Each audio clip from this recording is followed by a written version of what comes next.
শোনো তুমি মন দিয়ে কোকিলের সুর, শুনতে লাগছে দেখো কত না মধুর। মিষ্টি মিষ্টি ওই দোয়েলের গান, রয়েছে তাহাতে কি সুধা অফুরান। শোনো তুমি মন দিয়ে কোকিলের সুর, শুনতে লাগছে দেখো কত না মধুর। মিষ্টি মিষ্টি ওই দোয়েলের গান, রয়েছে তাহাতে কি সুধা অফুরান। কোথা পেল তাহারা এ সুর অম্লান, জবাব পাবে দিল খোদা মহিয়ান। আল্লাহ মহান, আল্লাহ মহান, আল্লাহ মহান, আল্লাহ মহান, আল্লাহ মহান, আল্লাহ মহান, আল্লাহ মহান। মিনহা খলাকনাকুম ওয়া ফিহা নুঈদুকুম ওয়া মিনহা নুখরিজুকুম তারাতান উখরা। মাটি থেকে সৃষ্টি করেছেন আল্লাহ, কি বুঝালেন মাটির দ্বারা? আল্লাহ রব্বুল আলামিন বলে, বান্দা মাটির মধ্যে আমি আল্লাহ দুইটা গুণ দান করলাম। এক নম্বরে গুণ, মাটিকে আমি আল্লাহ এত ধৈর্য দিলাম। দুই নম্বরে গুণ, মাটির মধ্যে কোনো হিংসা নাই। মাটির মধ্যে কোনো হিংসা নাই, মাটির মধ্যে এমন ধৈর্য। এই মাটির দ্বারাই তো বান্দা আমি তোমায় বানাইলাম। পয়গম্বর আদম আলাইহিস সালাতু ওয়াস সালাম আল্লাহ যখন সৃষ্টি করবেন, আদম আলাইহিস সালামকে সৃষ্টির জন্য আল্লাহ আরব থেকে মাটি নিয়ে, শ্রীলঙ্কা থেকে, ইন্ডিয়া থেকে মাটি নিয়ে মাওলা প্রথমে একটা তলা টুকরো করলেন। এরপরে পৃথিবীর বিভিন্ন জায়গা থেকে, কোন কোন রাতে 7-8 জায়গা থেকে আল্লাহ তাআলা মাটি নিয়ে আদমকে বানাইলেন। আদমকে বানাইয়ে আল্লাহ তাআলা উদাহরণ সৃষ্টি করলেন। এই মাটির মধ্যে কোনো অহংকার নাই, কোনো হিংসা নাই। কেমনে প্রমাণ করলেন? আল্লাহ আদমকে সৃষ্টি করে শয়তানকে বলল, শয়তান আদমকে তাড়াতাড়ি সিজদা দিয়ে দে। শয়তান কয়, আনা খায়রুম মিনহু, আমি তো আদমের থেকে ভালো। খলাকতানি মিনান নার, আমাকে তো আপনি সৃষ্টি করেছেন আগুন থেকে আল্লাহ, আর আদমকে আপনি সৃষ্টি করেছেন মাটির থেকে সৃষ্টি করেছেন। আগুন উপরের দিকে ওঠে, মাটি তো নিচের দিকে। আমার আল্লাহ ডাকিয়া কয়, হে শয়তান, ওই যে মাটি নিচের দিকে থাকে, এই জন্য আমি আল্লাহ মাটির মর্যাদা বাড়ায় দিছি। মান তাওয়াযা লিল্লাহ রাফাহুল্লাহ, যে বান্দা নিচু হয় আল্লাহ তার সম্মান বাড়ায় দেয়। এজন্য আল্লাহ তাআলা বলে, ও শয়তান, আমি আদমকে মাটির থেকে বানাইলাম, মাটির মধ্যেও কোনো হিংসা নাই, মাটির মধ্যে কোনো অহংকার নাই। এজন্য মাটির সম্মান আমি আল্লাহ বাড়ায় দিলাম। ও আগুন তাড়াতাড়ি তুই সিজদা দে। শয়তান অস্বীকার করল। আমার মাওলা বলে, উখরুজ মিনাল জান্নাহ, ও শয়তান তাড়াতাড়ি জান্নাত থেকে বের হয়ে যা। তোর মতো নেমুখ হারাম, তোর মতো বিতাড়িতকে আমি কখনো জান্নাতে জায়গা দিতে পারি না। শয়তান বের হয়ে গেল। সেই যে মাটির সম্মান শুরু হয়ে গেল, আজ পর্যন্ত সেই মাটির তৈরি মানুষেরা তো সম্মান। পৃথিবীতে একটা মশা শক্তি পরিমাণ শক্তি মানুষের নাই। মানুষ ঠিক মতো ঘুমাতে পারে না মশার যন্ত্রণায়। কত বড় বড় মেশিন, কত বড় বড় ফ্যাক্টরি, কয়েল তৈরি করার জন্য হাজার হাজার শ্রমিক, মশারি তৈরি করার জন্য, শুধু ক্ষুদ্র মশাকে তাড়ানোর জন্য। এই মশার যন্ত্রণা মশাকে ফিরানোর মতো ক্ষমতা আল্লাহ মানুষের মধ্যে দেয় না। তবে আমার আল্লাহ বলে বান্দা, ওয়ালাকাদ কাররামনা বনি আদম, যদিও তোরে আমি অনেক দুর্বল বানাইছি, তবে সম্মানের দিক থেকে আমি আল্লাহ তোরে সবার উপরে উঠাইয়া দিছি। এটা মানুষের সম্মান। মানুষকে আল্লাহ কত সম্মান দান করেছে। আল্লাহ তাআলা যখন রাগ করে আদমকে জান্নাত থেকে বের করে যায়, রাগ করে যখন আদমকে জান্নাত থেকে বের করে দেয়, গন্ধম একটা ফল, তাফসীরের ভিতরে গন্ধম বলতে কিছু নাই, তবে ফলটাকে বিভিন্ন ইসরায়েলের হয়তো গন্ধম বলে আখ্যায়িত করা হয়েছে। এই ফলটা খাওয়ার কারণে আদমকে ফালায়া দিলেন। তবে আদম সিজদা করতে করতে দোয়া করতে করতে আল্লাহ তাআলা আদমের দোয়া আবার কবুল করে দিলেন, যা করে মাফ করে দিলাম। এত কান্নাকাটি করছে আদম আলাইহিস সালাতু ওয়াস সালাম। হাদিসে হাসান হাদিস রাওয়ায়াত করা হয়, আদম আলাইহিস সালাম বছরকে বছর কান্না করতে করতে হঠাৎ আকাশের দিকে তাকায় দেখলো আল্লাহর নামের সাথে আর একটা নাম মুহাম্মদুর রাসূলুল্লাহ দেখা যায়। সুবহানাল্লাহ। আদম নামে সর্বপ্রথম তুমি আমায় বানাইয়া তোমার সাথে কাহার নামটা লিখিলা রাখিয়া। আল্লাহ বলে আমার বন্ধু মুহাম্মদ আমার সাথে জড়িত, যিনি সৃষ্টি না হইলে আসমান জমিন না হইত। সাইয়্যিদুল কাউনাইন খাতামুল মুরসালিন আখিরা মদবুদ ফখরুল আউয়ালিন শুদ ওজুদাশ রহমাতাল লিল আলামিন মসজিদে উশুদ হামারো এ জমিন পুজাইয়া রসূল আল্লাহ পুজাই সেরা দরদিদ হে তারম নয়াই।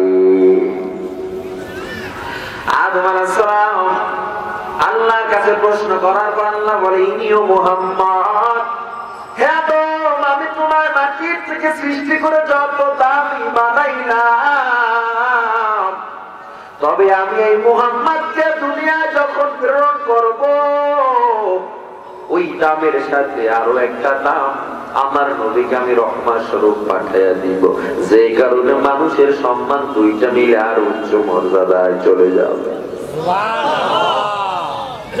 আমার নবীকে আল্লাহ তাআলা দুনিয়ায় পাঠালেন, মানুষের সম্মান আরো বেড়ে গেল। আল্লাহ তাআলা ঘোষণা দিয়ে যায় ওয়া মা আরসালনাকা ইল্লা রাহমাতাল লিল আলামিন। আমি আল্লাহ তাআলা মুহাম্মদকে দুনিয়ায় পাঠাইলাম, অনেক সম্মানিত করে পাঠাইলাম। আমি মুহাম্মদকে রহমত স্বরূপ দুনিয়ায় পাঠাইলাম। দেখেন মানুষের সম্মান। এই জন্য আমার আল্লাহ তাআলা বলে বান্দা আমি তোর মাটি থেকে বানাইলাম, তুই তো বুঝেছো সাধারণ মাটি না, না এই মাটির মধ্যে এত দাম, ওর মতো ধৈর্য আর কোন বস্তুর মধ্যে আমি আল্লাহ দান করি না। এত কাজে মানুষ এত বিল্ডিং উঠাও, এত আঘাত করো, মাটি কখনো রাগ করে তোমাদেরকে ফালায়া দেয় না। মাঝে মাঝে একটু ভূমিকম্প আল্লাহর হুকুমে হয়, 2-3 সেকেন্ডের ভূমিকম্প, মানুষের অবস্থা বেতাল হয়ে যায়। এই মাটির রাগটা যদি মাত্র 1 মিনিটের দীর্ঘায়ু হয়, দুনিয়ার কোন জীবজন্তু মানুষ পর্যন্ত বেঁচে থাকতে পারবে না, ঠিক কিনা? এত মহব্বত করে আল্লাহ বানাইছেন, দেখ করে মাটির থেকে বানাইছে, তারপরেও ফেরেশতাদেরকে আমি নূর দিয়ে সৃষ্টি করছি, তবে মানুষের থেকে ফেরেশতাদের দাম মোটেও বেশি না। ফেরেশতাদের দেখুন আমাদের দাম বেশি।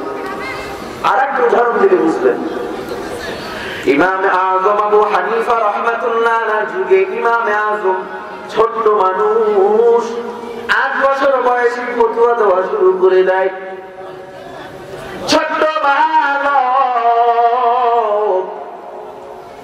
একটু ভালো করে লক্ষ্য করিয়া দেখে ওই ইমাম আযম নু'মান ইবনে সাবিতের এক চাচা তার বউকে একদিন রাত্রে বলি ফেললো, বিবি গো, তুমি যদি পূর্ণিমা চন্দ্রের থেকে সুন্দর না হও তুমি 3 তালাক।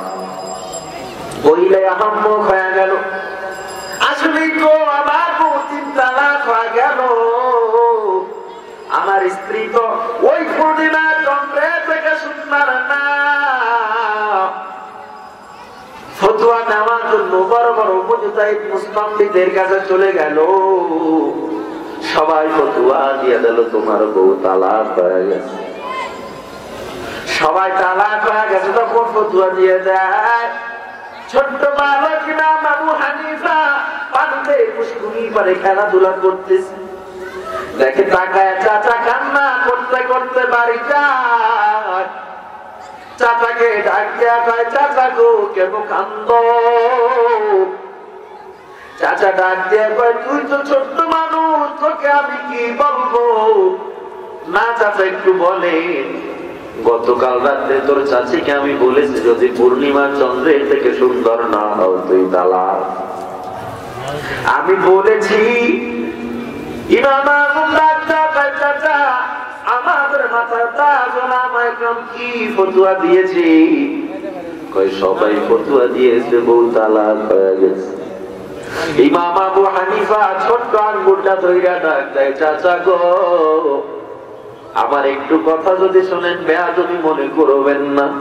এত বড় বড় উলামায়ে কেরাম আপনার সামনে ফতোয়া দিয়েছে, কেন তো আমার ফতোয়া কাজে আসবে না? তবে আমার মনে হয় আপনার বউ তালাক হয় না। আরো জোরে না। চাচা ডাক্তার কয়, হে আবু হানিফা গো, ও নু'মান ইবনে সাবিত, এত বড় বড় উলামায়ে কেরাম তালাকের ফতোয়া দিয়া দিল, তুই পিচ্ছি মানুষ কেমনে বলো তালাক হয় না? ইমাম আবু হানিফা ডাক দিয়া কয়, চাচা একটু আপনি আমায় জবাব দেন, মানুষ দামি না চন্দ্র দামি? চাচা ডাক দিয়া কয়, অবশ্যই মানুষ দামি, চন্দ্রের থেকে তো মানুষ দামি হতে পারে না। আমার আল্লাহ তো মানুষকে অনেক সম্মান দিয়া বানাইছে, সম্মান দিয়া বানাইছে। ইমাম আবু হানিফা ডাক দিয়া কয়, চাচা গো, আল্লাহ তাআলা পবিত্র কোরআনে কসম খেয়ে বলেছে আমি মানুষকে অনেক সুন্দর করে বানাইছি, মানুষের থেকে সুন্দর পৃথিবীতে কিছুই বানাই না। ও চাচা গো, সুতরাং তোমার স্ত্রী থেকে হাজার, ওই চন্দ্রের থেকে, পূর্ণিমার চন্দ্রের থেকে 1000 গুণ তোমার স্ত্রী সুন্দর। যেহেতু সুন্দর সেহেতু তালাক হয় না। লাকাদ জানা বিলাদা ওয়া মান আলাইহা ইমামুল মুসলিমিনা আবু হানিফা। আবু হানিফা খুদ ইমামে বাসফা আসরাজে উম্মতানে মুস্তাফা।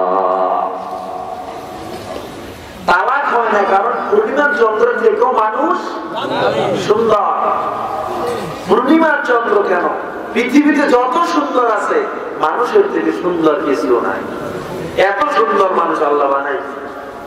আচ্ছা বলেন তো, এত শক্তিশালী, এত বাঘ ভাল্লুক, এত বড় বড় জিনিসগুলো, সিংহগুলো, সব মানুষের চেয়ে শক্তি বেশি। একটা ইঞ্জিনের শক্তি মানুষের থেকে বেশি। তবে সবকিছু শক্তি দখল করার ক্ষমতা মানুষের মধ্যে আছে না নাই? বাঘ তাকেও আটকে রাখতে পারে, ইঞ্জিন তৈরি করে মানুষ। সবকিছু শক্তি মানুষের মধ্যে আছে। এজন্য আমার আল্লাহ বলে, বান্দা আমি আল্লাহ তোমায় অনেক দামি করে বানাইলাম। মিনহা খালাকনাকুম, আল্লাহ বলেছে আমি তোরে মাটি থেকে বানাইলাম, তোরে দামি করে বানাইলাম। এই সাধারণ মাটি, এরপরও তোরে এত দাম দিয়ে বানাইলাম। এই আয়াতের এক অংশের তাফসীরে বলা হয় আল্লাহ ধমকের সুরে বলে তোরে মাটি থেকে বানাইলাম, আবার তো মাটির মধ্যেই তোরে নিয়ে যাব। ওয়াফিহা নুঈদুকুম, আবার তো মাটির মধ্যেই যেতে হবে। 2 দিনের জিন্দেগিতে কেন এত অহংকারী করো, বাহাদুরি করো, হিংসা করো? কেন মাটির থেকে বানানোর পরও মাটির মতো ধৈর্য হয় না, মাটির মতো নিরহংকার হও না? এই 2টা শিক্ষা দিয়েছে। আবার পরের অংশে কি শিক্ষা দিয়েছে দেখেন, মাটির থেকে বানাইলাম, মাটির থেকে নসিহত তুমি যাও না। হে দুনিয়ার উম্মত, ও আল্লাহর গোলাম গো, এবার আমার মাওলা মুরাদে ফারাকাত বলে বান্দা মাটির থেকে শিক্ষা নাও না, মাটির মতো নিজে নমনীয় হও না। তোরে তো মাটি থেকেই বানাইলাম, আমি দুনিয়ায় তোর মাটি থেকে সৃষ্টি করে বাবার উড়াল যাতে তোরে 1 ফোঁটা না পাক পানি দিয়ে সৃষ্টি করলাম। বাবার উড়াল থেকে আবার আমি আল্লাহ তোরে মানুষের ঘরে পাঠাইলাম। আমি আল্লাহ চাইলে তোরে গরুর ঘরে পাঠাইতে পারতাম, ভেড়া বকরি ছাগল বানাইয়া আমি আল্লাহ তোরে মাঠে মাঠে চড়াইতে পারতাম। আমি আল্লাহ না কইরা তোরে বানাইলাম, মানুষের ঘরে পাঠাইলাম। বান্দা একটা বার কি টাকা দেখছো, মাটির ঘর মানুষের ঘরে বানাইয়াই খান্ত না। আমি আল্লাহ আবার তোরে মাটির মানুষের ঘর থেকে মুসলমানের ঘরে পাঠাইলাম। হে বান্দা একটা বার যদি চিন্তা করতাম, মুসলমানের ঘরে পাঠাইয়াও কিন্তু 1000 মানুষকে আমি আল্লাহ ভিক্ষার পেয়ালা নিয়ে রাস্তায় রাস্তায় ঘুরাই দিছি। বান্দা দেখো না কত মানুষকে আমি জন্মন্ধ বানাইলাম, কত মানুষের হাত নাই পাও নাই, এত নিয়ামত দিলাম তোরে বান্দা, তোরে এত কিছু দিলাম। ও বান্দা, তোরে এত কিছু দেওয়ার পরেও বান্দা তুই আমার শুকর আদায় করো না। এমন কোন ইতিহাস পাওয়া যায় না মায়ের পিঠের তলে পরে কোন বাচ্চা দুনিয়া থেকে বিদায় হয়ে গেছে, আছে নাকি? না রে বান্দা, না না। আমার আল্লাহ যদি চাইতো ছোট্ট ছোট্ট বাচ্চাগুলোকে, মায়ের তো হুঁশ নাই, এই হাতটা নাকের উপরে ফালাইয়াও ঘুমের ঘরে আল্লাহ বাচ্চাগুলো জীবন নিয়ে যেতে পারত না, করে নাই বান্দা। আল্লাহ ফেরেশতাদেরকে বডিগার্ড বানায় দিয়েছে, ফেরেশতা গো এই বাচ্চাকে রক্ষা কর, ও যেন আসারকে পড়ে গেল বান্দার যেন হাত না ভেঙে যায়, ব্যথা না পায়। একেবারে ছোট বাচ্চাগুলো দেখবেন আশ্চর্য হয়ে যায়, চৌকি থেকে পড়ে গেলে কিছুই হয় নাই। হে বান্দা, আমার মাওলা ফেরেশতাদেরকে বডিগার্ড বানায়া দিল। আবার যখন তোমার তো ছোট্ট, তুমি তো জাল খেতে পারবা না, আল্লাহ মায়া করে দয়া করে জাল খেতে পারবা না, মাওলা মায়ের স্তনে সুন্দর করে দুধ বসায়া দিল। এত দামি দুধ দুনিয়ায় যত লেকচার তৈরি হয়, যত খাবার তৈরি হয়, নিচে লেখা থাকে মায়ের দুধের কোনো বিকল্প নাই, ঠিক কিনা? আমার মাওলা এত বড় নিয়ামত দিল, বান্দা খা। মায়ের স্তন থেকে তোর এবার বিদায় যাওয়ার পালা। 2.5 বছর, 3 বছর, 3.5 বছর হয়ে গেল, তোর ছোট্ট ছোট্ট দাঁত উঠেছে। ওরে বান্দা, এবার তোর ভাত খাওয়ার বয়স হয়ে গেল। আমি আল্লাহ দেখ, তাকায় দেখ, তোর জন্য মাঠে 1000 রকমের কৃষক লাগায়া ধান চাষ করাইলা। বান্দা তোর জন্য ভাত, তুই কি তরকারি খাবি? শুধু না না, 1 পদের তরকারি ভালো লাগে না, তোর জন্য 1000 রকমের তরকারি বানায়া দিলাম। 1000 রকমের সবজি বানাইলাম, সবজি ভালো লাগে না, মাছ খা। রুই মাছ ভালো লাগে না, কাতলা মাছ খা। কাতলা মাছ ভালো লাগে না, বান্দা ইলিশ মাছ খা। ইলিশ মাছের মাথায় 1 রকমের মজা, ইলিশ মাছের লেজা আলাদা রকমের মজা, ইলিশ মাছের পিঠের মাছে ভিন্ন ধরনের স্বাদ, ইলিশ মাছের পেটের মাছে আলাদা রকমের মজা, ইলিশ মাছের ডিমের ভিতরেও আলাদা মজা। বলো তো বান্দা কে দান করেছে? আর জোরে বলো কে দান করেছে? আদেরে কুদরতুদারি বরকামাল আনতা রব্বি আনতা হাসবি জুল জালাল। আল্লাহ তাআলা বলে বান্দা তোর মাছ ভালো লাগে না, গোশত খা। বান্দা গোশত তৈরি তোর জন্যই করে দিলাম। বান্দা তোর এক প্রকারের গোশত খাইতে মনে চায় না, তোর টাকা কি দেখছো মোরগের গোশত ভালো লাগে না, তোর জন্য আমি আল্লাহ গরুকে হালাল করে দিলাম। গরু, মোরগ, হাঁস, মুরগি কিছুই তোমার ভালো লাগে না। জঙ্গলার মধ্যে যাও, হাজার ধরনের পাখি তোমার জন্য হালাল করে দিলাম। কে করেছে জোরে বলেন, কে করেছে? আল্লাহ। এই সব কিছু কাউকে যদি আমি প্রশ্ন করি, বান্দা এই সব আমার সৃষ্টির পিছনে কে আছে, কি জবাব দিবেন? আর জোরে বলেন, কি জবাব দিবেন? সাগর নদী পাখিদের গুন গুন গুঞ্জরণে ভেসে আসে ওই সুমধুর গান। চারিদিকে শোনো আল্লাহর জয়গান। আল্লাহ মহান, আল্লাহ মহান, আল্লাহ মহান, আল্লাহ মহান, আল্লাহ মহান, আল্লাহ মহান, আল্লাহ মহান, আল্লাহ মহান। সাগর নদী আর পাহাড় বনে পাখিদের গুন গুন গুঞ্জরণে ভেসে আসে ওই সুমধুর গান। চারিদিকে শোনো আল্লাহর জয়গান। আল্লাহ মহান, আল্লাহ মহান, আল্লাহ মহান, আল্লাহ মহান, আল্লাহ মহান, আল্লাহ মহান, আল্লাহ মহান, আল্লাহ মহান। এই দুনিয়ার সব কিছুর পিছে সৃষ্টি একমাত্র মালিককে। শোনো তুমি মন দিয়ে কোকিলের সুর, শুনতে লাগছে দেখো কত না মধুর। মিষ্টি মিষ্টি ওই দোয়েলের গান, রয়েছে তাহাতে কি সুধা অফুরান। শোনো তুমি মন দিয়ে কোকিলের সুর, শুনতে লাগছে দেখো কত না মধুর। মিষ্টি মিষ্টি ওই দোয়েলের গান, রয়েছে তাহাতে কি সুধা অফুরান। কোথা পেল তাহারা এ সুর অম্লান, জবাব পাবে দিল খোদা মহিয়ান। আল্লাহ মহান, আল্লাহ মহান, আল্লাহ মহান, আল্লাহ মহান, আল্লাহ মহান, আল্লাহ মহান, আল্লাহ মহান। হে দুনিয়ার উম্মত, আল্লাহ গোলাম একটা বার কি চিন্তা করিয়া দেখেছো? আমার আল্লাহ যদি মানুষের উপরে দয়া না করত, মানুষ একটা সেকেন্ডের জন্য বাঁচাও সম্ভব হতো না, ঠিক কিনা? এবার আসি, আল্লাহ মাটি থেকে সৃষ্টি করে বুঝাইল গো বান্দা গো, তোরে এত কিছু দিলাম, এত সম্মানিত বানাইলাম, এরপরেও তুই আমার পায়ে সিজদা দিবি না। এ বান্দা, তোর দরবারে হাজার হাজার ওলামা একরাম গেল, এরপরও তুই কোরআনের কথা শোনো নাই, হাদিসের কথা শোনো নাই, আমল করো না।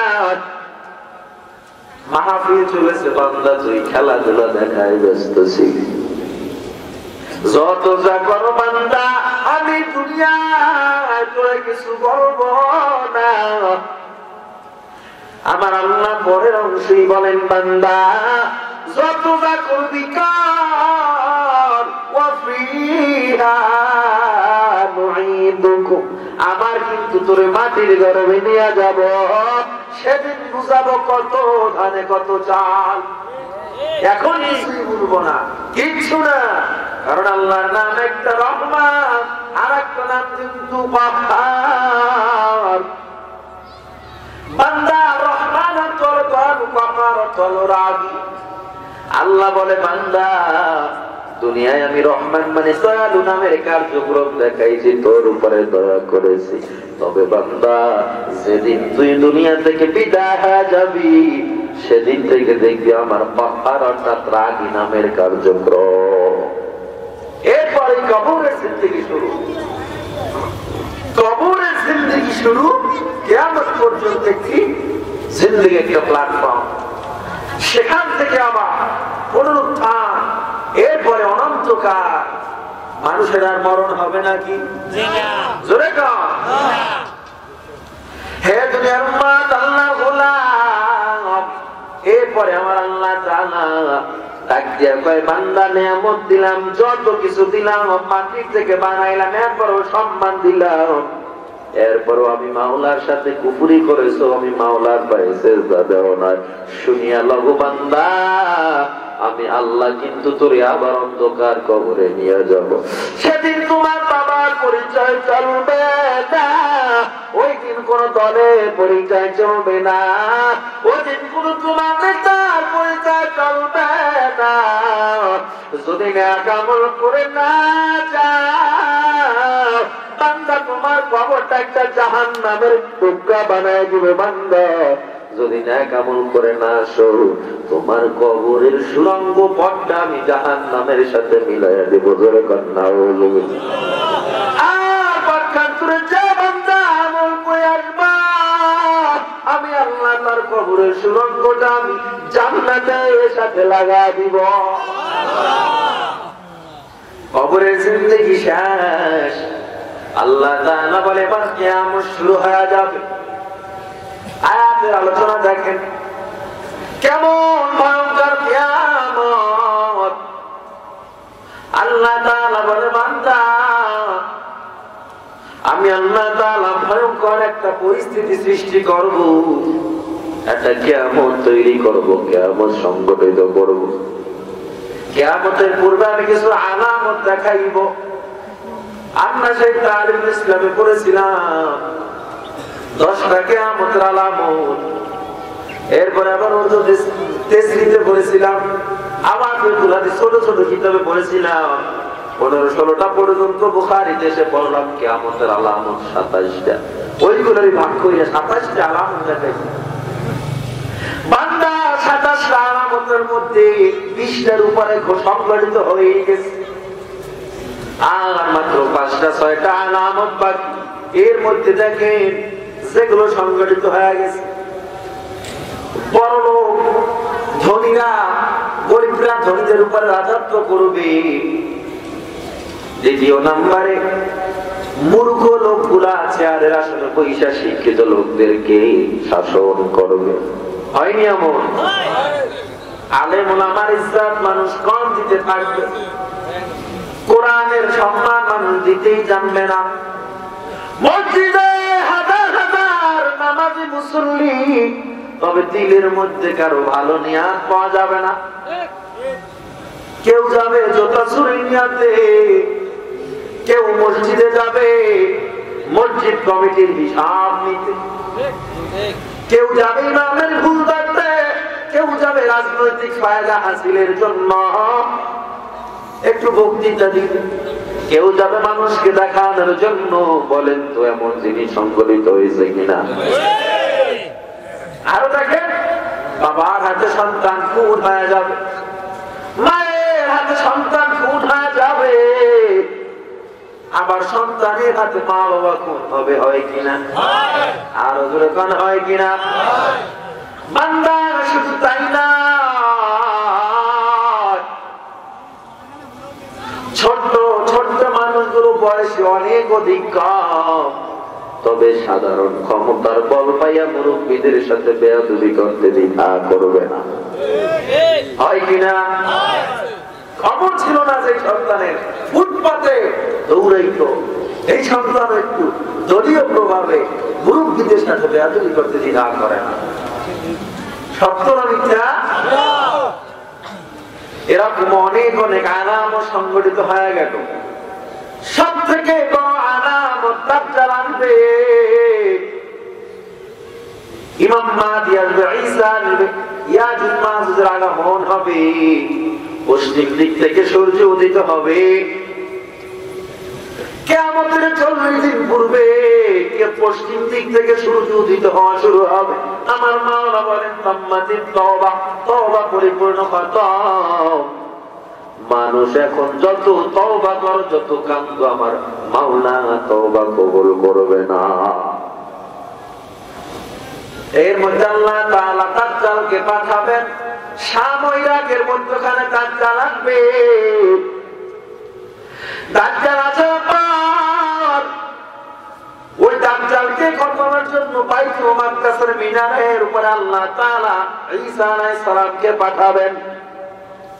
মুসলিম শরীফে বর্ণনা করা হয় ওই বাইতুল মাকদাসের মিনারের উপরে বৈশা ঈসা আলাইহিস সালাম মাথাটা যখন নিচুর দিকে পড়বে, ওই মাথার চুলের আগা দিয়ে টপ টপ করে পানি পড়া শুরু হবে। ওই পানিগুলো এত সুন্দর, অনেক দূরে বসে মানুষ দেখবে মনে হয় কারো মাথা থেকে মণিমুক্তা ঝরতেছে। আল্লাহু আকবার, জোরে বলেন আল্লাহু আকবার। শুধু তাই নয়, ঈসা আলাইহিস সালাম যতটুকু শ্বাস করবে, ওই শ্বাসের মাথায় পৃথিবীর মাশরিক থেকে মাগরিব পর্যন্ত যত বেঈমান সব মারা যাবে, সব মুশরিক গুলো মারা যাবে। এরপরে সাইদের আখনাক দিকে উপর দেয়া দাজ্জালকে দৌড়াতে দৌড়াতে পয়গম্বর ঈসা সিরিয়ার শেষ জমিনে দাজ্জালকে খতম করে দিবেন। দাজ্জাল দুনিয়া থেকে বিদায় হবে, লম্মা দিয়া মানুষ সব বিদায়। দুনিয়ায় যখন একজন আল্লাহ বলার মানুষ নাই, আমার আল্লাহ তাআলা কিয়ামতের পূর্বের দিন বৃহস্পতিবার সন্ধ্যার সময় সূর্যটা দেখবেন ওই 40 দিন তো পশ্চিম দিকে উদিত হয়েছে। সেদিন সূর্যটা একটু ডুবতে বিলম্ব করতেছে। কেন অস্ত যাইতে বিলম্ব? মানুষগুলো দেখবে পৃথিবীর আস্তে আস্তে কাঁপতেছে, বিভিন্ন বিল্ডিং ফেটে যাচ্ছে, মাটিগুলো ফেটে যাচ্ছে। মানুষের একটু একটু বুঝে আসবে কিয়ামত মনে হয় হতে যাচ্ছে। দেখবে সূর্য ডুবতে অনেক বিলম্ব। বর্তমান সময়ের শেষ সময়ের দিকে সূর্যটা ডুবতে শুরু করবে। কিয়ামতের দিন শুক্রবার ফজরের পর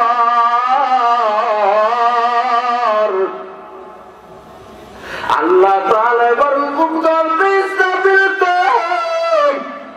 তাড়াতাড়ি সিংহায় ফুৎকার দাও।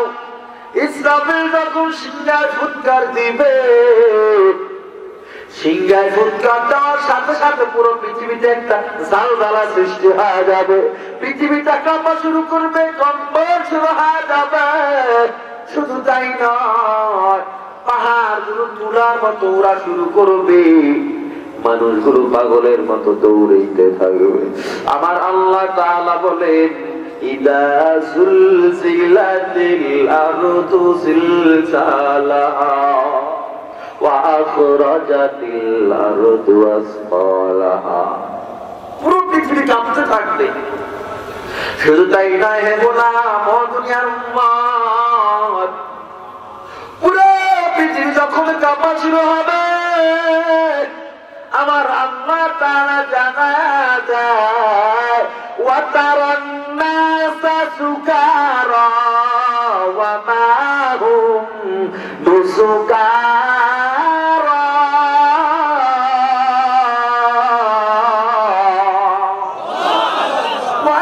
ওয়ালাকিন্না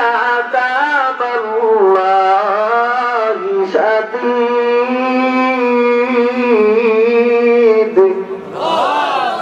মানুষগুলোরে দেখবা পাগলের মতো হেলতেছে, দুলতেছি, ওয়ামা হুম বিসুকারা, তবে মাতালো না, তারা পাগলও না। এরপর কেন হেলতেছে দুলতেছে? আমার আল্লাহ বলে কেন হেলতেছে দুলতেছে জানো? ওয়ালাকিন্না আযাবাল্লাহ, কারণ আল্লাহর আযাব শাদীদ, আল্লাহর আযাব অত্যন্ত ভয়ঙ্কর, কষ্ট, কঠিন। সেই কঠিনতার কারণে মানুষগুলো পাগলের মতো দৌড়াইতেছে। তাফসীরের ভিতরে লেখা হয়, গর্ভবতী মায়ের গর্ভ খালাস হয়ে যাবে, মা টের পাবে না। মায়ের স্তন থেকে বাচ্চা হাত থেকে ছুটে জমিনে পড়ে যাবে, মা টের পাবে না। এরে দুনিয়ার উম্মত, আল্লাহর গোলাম, আমার আল্লাহ তাআলা বলেন, ইদা ওয়াকাতিল ওয়াকিআ লাইসা লিওয়াকাতিহা কাযিবা খাফিদাতুর রাফিআ ইদা রুজ্জাতিল আরদু রাজ্জা।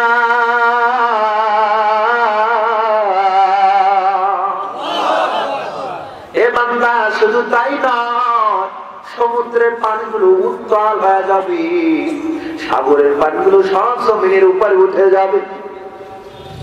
শুধু তাই না, আল্লাহ বলেন, ইদাস সামাউ ফাতারাত ওয়া ইদাল কাওয়াকিবু তাতারাত ওয়া ইদাল বিহারু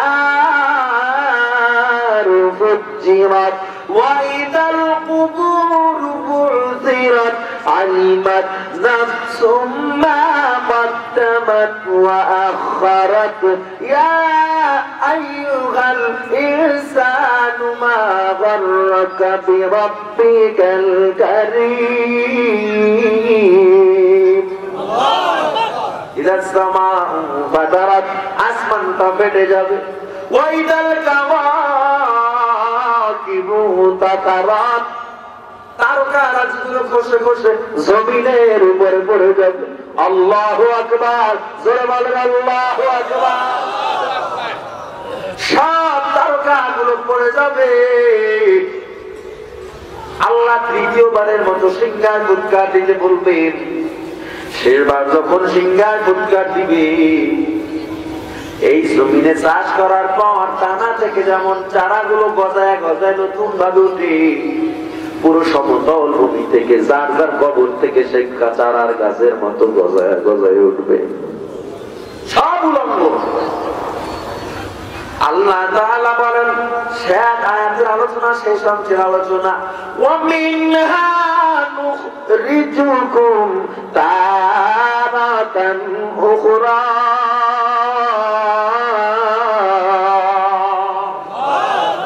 আমি আল্লাহ তাআলা শেষবারের মতো তোমাদেরকে যখন উঠাবো, আয়াতের তাফসীরে বলা হয়, আল্লাহ তাআলা বর্তমান সিরিয়া জমিনে একটা সিংহাসন নিয়ে বলবেন। এই সিরিয়া জমিনে আল্লাহ একটা সিংহাসন নিয়ে বলবেন। সেখানে বসে আল্লাহ তাআলা দুনিয়ার সব হিসাব মিলাবে। ওরে বান্দা, তোরে মাটির থেকে বানাইলাম, তোরে এত নিয়ামত দিলাম, এরপরও 2 নাম্বারই করেছো, বদমাইশি করেছো। আমার দরবারে আসো না, আমার কুদরতি পায়ে সিজদা দাও না। আমি মাওলার হুকুম মানো নাই, নবীকে মানো না। আজ আমি আল্লাহ থেকে নিব।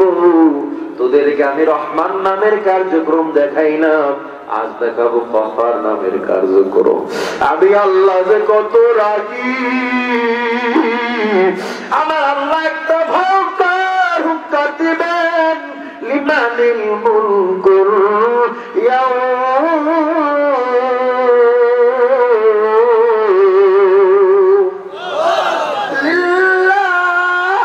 লিল্লাহিল ওয়াহিদুল কাহ্হার।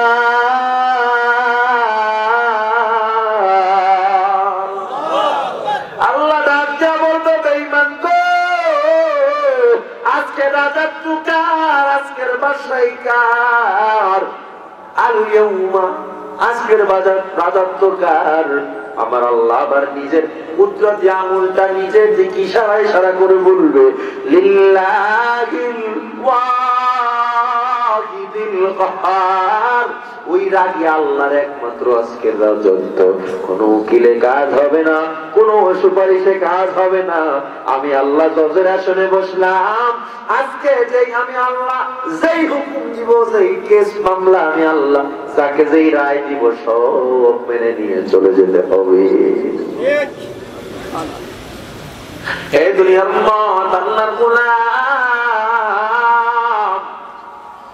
এবার আমার আল্লাহ তাআলা সব মানুষকে যখন ধমক দিবে, মানুষগুলো একদিন নয়, 2 দিন নয়, 50,000 বছর বেহুশ হয়ে পড়ে থাকবে। 50,000 বছর পর তখন উঠবে, উঠার পর কেউ তাকা দেখবে পা পর্যন্ত ঘাম, কেউ তাকায়া দেখবে কোমর পর্যন্ত ঘাম, কেউ তাকায় দেখবে গলা পর্যন্ত ঘাম, কেউ কেউ আবার ঘামের মধ্যে সাঁতার কাটা শুরু করবে। মুসলিম শরীফে আবু সাঈদ খুদরি রাদিয়াল্লাহু তাআলা বলেন, মানুষগুলো এবার মনে মনে চিন্তা করবে, আল্লাহ একটু ঘামটা কেন শুকায়া দেয় না। আমার মাওলা সবার হৃদয়ের কথা অনুযায়ী বান্দা তোদের ঘামটা আমি শুকায়া দিতেছি। ওরে বেঈমান, তোরা ঘাম শুকানোর কথা বলতেছ, আমি তোদের ঘাম শুকায়া দিতেছি, ধৈর্য ধর। আমার আল্লাহ তাআলা ও দুনিয়ার উম্মত, এই পৃথিবী থেকে সূর্য আলো 9,30,00,000 মাইল দূরে একটা সূর্যের মধ্যে 70,000 মুখ রয়েছে। একটা মাত্র মুখ দুনিয়ার দিকে ফিরানো, বাকি হাজার হাজার মুখ সব আসমানের দিকে ফিরানো। ওই একটা মুখের উপরে দৈনিক 70,000 রহমতের ফেরেশতারা পানি ঢালতেছে। এরপরে চৈত্র মাসের রোদে মানুষ মাঠে দাঁড়াতে পারে না।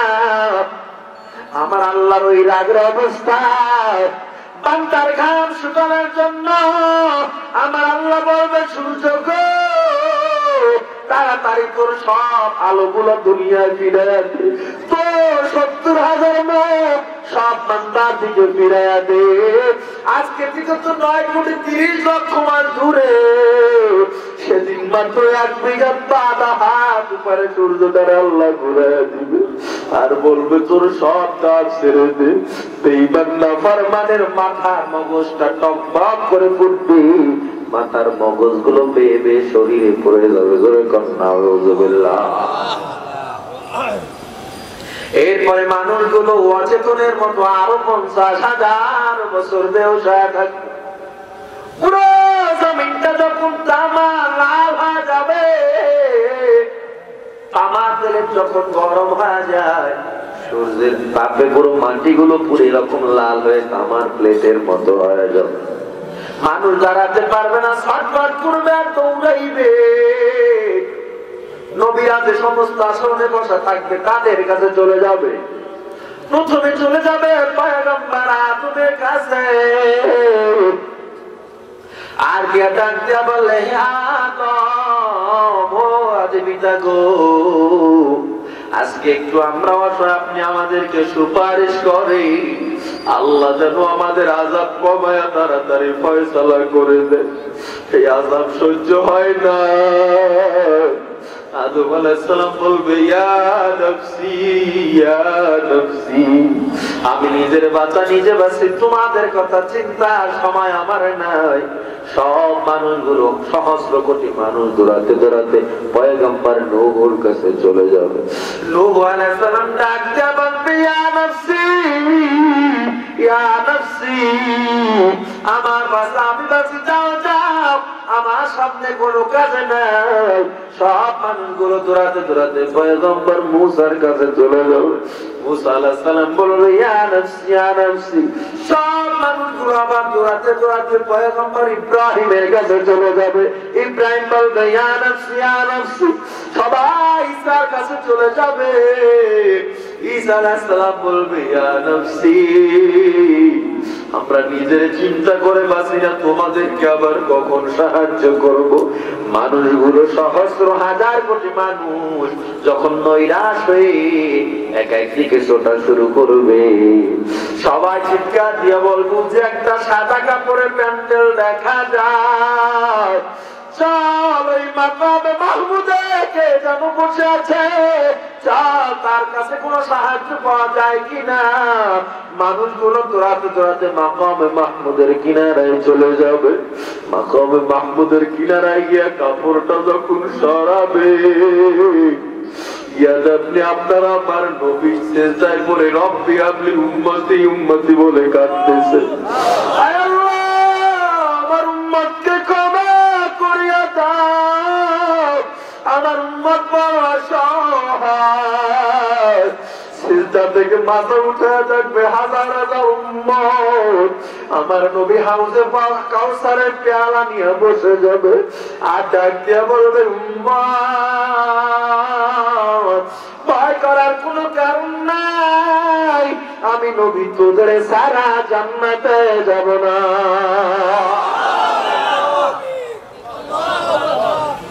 ওরে দুনিয়ার উম্মত, কলিজাটার একবার বুঝতেছো, মনটার একবার বুঝতেছো কি দুনিয়ায় কি করলাম, এরপর আমার নবী সেই কিয়ামতে আমাদেরকে বলবেন না। এবার আপনার আমার পয়গম্বর সব মানুষগুলোকে নিয়ে এবার আল্লাহ দরবারের দিকে রওনা দিবে। অন্তরে বড় ভয়, আল্লাহর কাছে যাওয়া যায় না, এমন রাগি আল্লাহর কাছে নবীও যেতে পারে। আস্তে আস্তে আগাবে, দুই পা সামনে যাবে আর এক পা পিছনের দিকে আসবে। ও বান্দা, দুনিয়ায় দেখবেন মা বাবা যখন সন্তানের উপরে রাগ করে ফেলবে, বাবা ঘরে বসে থাকে লাঠি নিয়ে, আজকে সন্তান ঘরে আসলে তারা মারবই মারবো। দেখবেন বাবা রাগ কমানোর জন্য মা কতই না ছলনা করতে থাকে। ডাক দিয়া কয়, স্বামী গো তোমারই তো সন্তান, বলো মারলে কোথায় যাবে, মারার দরকার নেই, আজকের মতো ক্ষমা করিয়া দাও। আপনার আমার নবী এমন একটা ভূমিকায় মাওলার সামনে উপস্থিত হলো, আল্লাহর কুদরতে কুরসির পিছনে যাইয়া আস্তে করে ডাক দিবে, আল্লাহ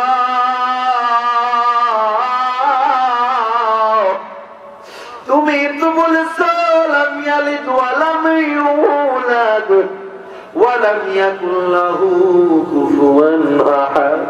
আরো থেকে জন্ম নাও না, কাউকে জন্ম দাও নাই হে মালিক, তোমার তো সন্তান নাই, বিবি নাই, বড় আদর করে বান্দা বানাইছো, আবার কেমনে জাহান্নামে ফেলাইয়া দিবা। আমার আল্লাহ তাআলা পয়গম্বরের কথা শোনার পর আমার মাওলার কুদরতি হাতটা যখন ডান পাশে ফিরাবে, তাকায় দেখবে রহমাতুল লিল আলামিনের নূরানি চেহারা দেখা যায়। আমার আল্লাহ তাআলা তাকানোর সাথে সাথে আকাশ চুম্বি রাত পানি হয়ে যাবে। আল্লাহ তাআলা ডাকতে বলবে, পয়গম্বর আমার ডান পাশে একটা খালি চেয়ার দেখছো? বলে হ্যাঁ।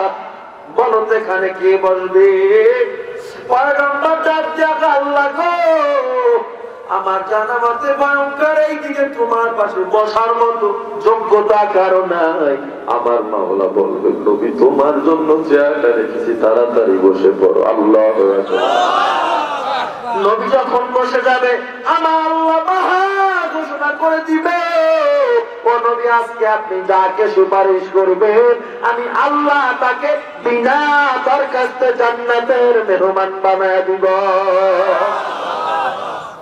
এবার আমার আল্লাহ তাআলার হুকুম পাইয়া নবী একটা ডাক দিবে করুণ সুরে, আমার উম্মতিয়াতে মুহাম্মদ কো। আমার নবীর আদর্শ বাস্তবায়নের জন্য কতই না কষ্ট করেছে। আমি নবীর সুন্নাত দাঁড়িয়ে রাখছো, মানুষ কত কিছু বলেছে, আর বড় দাড়ি কাটো না, ঠান্ডা পানির মধ্যে জুবানা হলেও নামাজ আদায় করেছো। হাজারো ব্যস্ততার মধ্যে আমি মাওলাকে ভুলো না, নবীকে ভুলো না। আজকে আমি তোদের জন্য সুপারিশ করবো, তাড়াতাড়ি আয়। সব নেককার বদকার একসাথে যখন দৌড় দিবে, সবাই দৌড় দিবে নবীর সুপারিশ পাওয়ার জন্য। এবার আমার আল্লাহর নজর বেঈমানদের চেহারার উপরে পড়ে যাবে। আমার আল্লাহ ডাকতে বলবে, নবীর তাখুযু ফাগুল্লু সুম্মাল জাহিমা সাল্লু। ওর চেহারায় শিকল লাগা, গলায় শিকল লাগা, হাত পায়ে শিকলের ব্যারিকেড দিয়া উল্টো ভাবে টানতে টানতে জাহান্নামক জাহান্নামে ফালাবে। জাহান্নামক জাহান্নাম কেমন? আবু সাঈদ খুদরী রাদিয়াল্লাহু তাআলা আনহু মুসনাদ আহমদে বলেন, একটা ইট একটা পাথর যদি জাহান্নামক জাহান্নামের উপর থেকে ফালানো হয়, ওই পাথরটা নিচে যেতে যেতে 40 বছর সময় লেগে যাবে। ও দুনিয়ার উম্মত, ফেরেশতারা যখন জাহান্নামের দিকে বান্দাগুলোর হাজার কোটি মানুষকে টান দেওয়া শুরু করবে, আমার নবী চেয়ার থেকে লাফ দিয়ে মাওলার সিজদায় লুটাইয়া পড়বে আর ডাক দিয়ে বলবে, আল্লাহ, আমার একটা উম্মত যদি জাহান্নামে যায়, আমি নবী কিন্তু জান্নাতে যাব না। হে দুনিয়ার উম্মত, আমার আল্লাহ বলবে, ইরফা রাসাক, মাথাটা উঠা, যাও আমার সুপারিশের সুযোগ দিলাম। আজকে তুমি সুপারিশ করবা, এই সুপারিশে যার মধ্যে এক জাররা পরিমাণ ঈমান আছে তাকেও আমি মাওলা জান্নাতে দিয়ে দিব।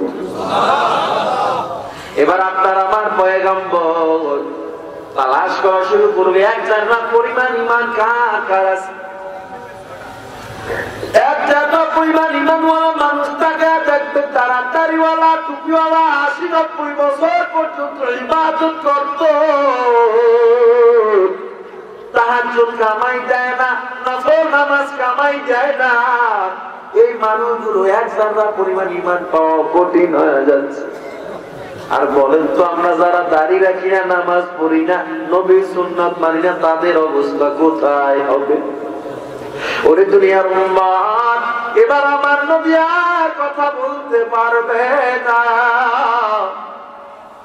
এরপরও যখন জাহান্নামের কিনারায় মানুষগুলোকে নেওয়া হবে, জাহান্নাম ওই মানুষকে আগায়া নেওয়ার জন্য, খাবারের জন্য সামনে আগায়া এসেছিল।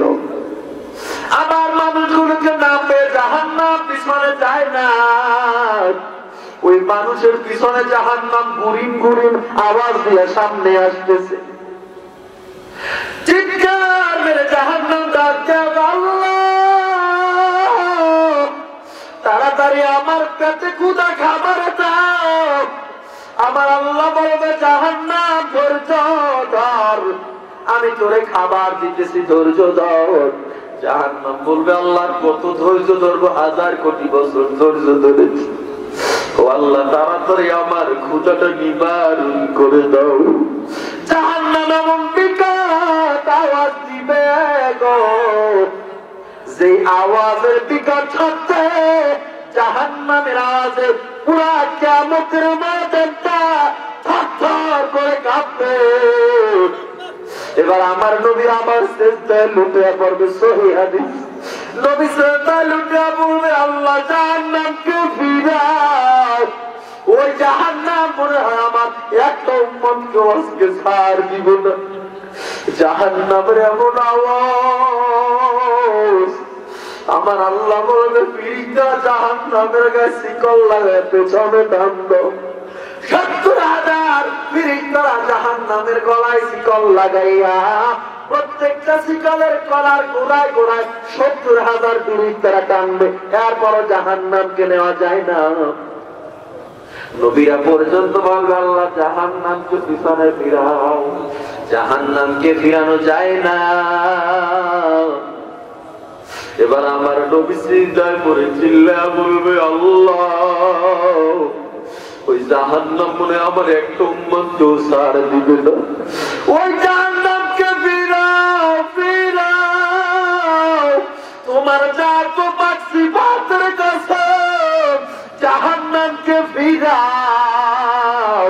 আমার আল্লাহ ওই নবীর চিল্লানি শুনিয়া মাওলার অন্তরে দয়া লেগে যাবে। আমার আল্লাহ বলবে, নবী মাথা উঠাও, ওই জাহান্নামকে ওয়াদা করেছিলাম খাবার দিবে জন্য এমন করতেছে। ও আল্লাহ, তাড়াতাড়ি জাহান্নামকে ফিরাও, মনে হয় আমাদেরকে সবাইকে খেয়ে ফেলবে। আমার আল্লাহ ডাকতে বলবে, ও ফিরিস্তা, পানির পেয়ালাটা দাও। ছোট্ট একটা পানির পেয়ালা নিয়ে আসা হবে। ওই পানির পেয়ালাটা নবীর হাতে আল্লাহ তুলে দিবে। হে পয়গম্বর, ও পয়গম্বর, এই পেয়ালাটা নাও, পানি জাহান্নামের গায়ে ছিটা দাও। নবী যখন পেয়ালা থেকে এক জাররা পরিমাণের মতো অল্প একটু পানি উঠায়া জাহান্নামের গায়ে ছিটা দিবে, আরবি ঘোড়ার মতো জাহান্নাম পিছনের দিকে দৌড় দিবে। আল্লাহু আকবার, জোরে বলেন আল্লাহু আকবার। জাহান্নাম যখন আবার দৌড় দিবে, আমার নবী আমার আশ্চর্য সিজদায় লুটে পড়বে আর ডাক দিয়ে বলবে, আল্লাহ 70,000 ফেরেশতারা জাহান্নামকে টানলো, পিছনের দিকে গেল না। আমি নবী রাহমাতুল লিল আলামিন এত চিল্লাইলাম, এরপর জাহান্নামকে পিছনের দিকে নেওয়া গেল না। ও আল্লাহ, কি এমন পানি যে পানির বদৌলতে জাহান্নাম পিছনের দিকে গেল। এবার আমার আল্লাহ ডাক দিয়ে বলবে, নবী গো, এটা তো দুনিয়ার কোন বৃষ্টির পানি না, এটা দুনিয়ার সমুদ্রের পানি না, এটা জমজমের পানি না, এগুলো হলো ওই বান্দা গুনাহগার বান্দা যখন আমার দরবারে আইসা চোখের পানি ছেড়ে কাঁদছে, আমি মাওলার পরিচয় পাওয়ার জন্য আমি মাওলাকে তালাশ করেছি, চোখের পানি ছেড়েছে, আমি আল্লাহ ওই পানিগুলো ফালা দেই না, ওই পানিগুলো জমা রাখছি বান্দার জাহান্নামের আগুন নিভানোর জন্য। জোরে বলুন সুবহানাল্লাহ। চোখের পানির কত দাম পয়গম্বর জানায়া যায়, জাহান্নামের আগুনকে নিভানোর মতো কোন অস্ত্র পৃথিবীতেও নাই, কিয়ামতেও পাওয়া যাবে না। তবে বান্দার চোখের পানি থাকলে কোনো অস্ত্রের প্রয়োজন হবে না, শুধু চোখের পানি দ্বারাই জান্নাতের পানি নিতে যাবে। কান্নার দরকার আছে না নাই? আরো জোরে কম। ও দুনিয়ার উম্মত, এবার আমার মাওলা নবীদেরকে পাঠায় দিবে, যাও যাও, তোমার এক জাররা পরিমাণ ঈমান ওয়ালাদেরকে নিয়ে জান্নাতে চলে যাও। যখন জান্নাতে চলে যাবে, এদিক দিয়ে আমার মাওলা একেবারে কাটটা জাহান্নামী গুলোর জাহান্নামে নিক্ষেপ করবে। হাজার হাজার সহস্র কোটি বেঈমান যখন জাহান্নামে পড়বে, সাথে সাথে আবু হুরায়রা রাদিয়াল্লাহু তাআলা আনহু থেকে বুখারী শরীফে হাদিস বর্ণনা করা হয়, ওই বান্দার শরীরটা এমন বড় হয়ে যাবে, চামড়াটা 42 হাত পরিমাণ পুষ্ট হয়ে যাবে। ওই বেঈমানের শরীরটা এত বড় গো, মক্কা থেকে মদিনা যত দূর, এতদিন পর্যন্ত যত শরীর হয়, এত বড় একটা শরীর হবে বেঈমানের। মক্কা থেকে মদিনা প্রায় 500 কিলোমিটার জায়গা। কয় কিলোমিটার? জোরে বলেন, আরো জোরে বলেন। এখান থেকে চাঁদপুর শহরের সর্বোচ্চ 15 থেকে 20 কিলোমিটার। এত বড় একটা দেহওয়ালা মানুষ যদি হয়, কতই না বড় দেখা যাবে। আর 500 কিলোমিটার কোথায় একটা মানুষের শরীর হবে এত বড়। ওই বেঈমানরা যখন জাহান্নামে পতিত হয়ে যাবে, আল্লাহ দরবারে বলবে, আল্লাহ পানি দাও। আমার আল্লাহ তাআলা বলবে, ফেরেশতারা পানি দে, পানি দে। এবার ফেরেশতারা তাদেরকে পেয়ালায় করে পানি দিবে। এত গরম পানি ওই বেঈমানরা যখন চেহারার সামনে পান করার জন্য পেয়ালাটা উঠাবে, চেহারার চামড়াগুলো ঝলসে সব পেয়ালার মধ্যে পড়ে যাবে। বেঈমানগুলো যখন বলবে, আল্লাহ খুদা খাবার দাও, আল্লাহ তাআলা সাক্কুম নামক গাছগুলো তাদেরকে খাবার দিবে। ইবনে আব্বাস রাদিয়াল্লাহু তাআলা আনহু থেকে হাদিস বর্ণনা করা হয়, ওই জাক্কুম গাছের এক ফোঁটা কষ যদি দুনিয়ায় পড়তো, দুনিয়ার জীবজন্তু মানুষগুলো সব বিষাক্ত আবহাওয়া হয়ে মারা যেত। এই গাছগুলো বান্দা যখন সামনে পাবে, ক্ষুধার যন্ত্রণায় গাছগুলো চিপায়া চিপায়া খাওয়া শুরু করুন। যখন মুখের ভিতরে যাবে বান্দা গিলতেও পারবে না, পালাইতেও পারবে না। এবার বলবে আল্লাহ তরল খাবার দাও, এগুলো সরানো যায় না। আমার আল্লাহর হুকুমে ফিরিটা জাহান্নামের তলদেশ থেকে পুজ রক্তগুলো বড় বড় বালতিতে করে নিয়ে আসবে। ওই বান্দাগুলো ক্ষুধার যন্ত্রণায়, ওই জাক্কুম গাছের ব্যথা যন্ত্রণায় পুজগুলো টক টক করে গিলে খাওয়া শুরু করবে। খাওয়ার সাথে সাথে বান্দার গলাগুলো গলে নারী বুড়ি পচে গলে সব পায়খানা রাস্তা দিয়ে পড়ে যাবে। এই দুনিয়ার মত চাঁদপুরের মুসলমান, আমায় একটু জবাব দেন, জাহান্নাম থেকে বাঁচার জন্য আমল ছাড়া কোনো উপায় আছে নাকি? আর জোরে জবাব দেন। আপনাদেরকে যদি বলি ও যুবক, ও বৃদ্ধ বাবা গো, জাহান্নামের আগুন থেকে বাঁচাও, নবীর সুন্নাত নিয়ে কবরে যাও। বলে হুজুর বুড়া হয় আমল করব, বুড়া হয় দাড়ি রাখবো, কয় কি কয় না? এ বান্দা আমায় একটু জবাব দেন, বুড়া হওয়ার কোন গ্যারান্টি আছে নাকি? আর একটু জোরে বলেন না রে বান্দা, না না, বুড়া হওয়ার কোন গ্যারান্টি নাই। বুড়া হওয়ার যদি গ্যারান্টি থাকতো, বান্দা তাকায় কি দেখো না, ডানে কত বান্দার মা নাই, বামে কত বান্দার বাবা নাই, দুনিয়া থেকে বিদায় হয়ে গেল।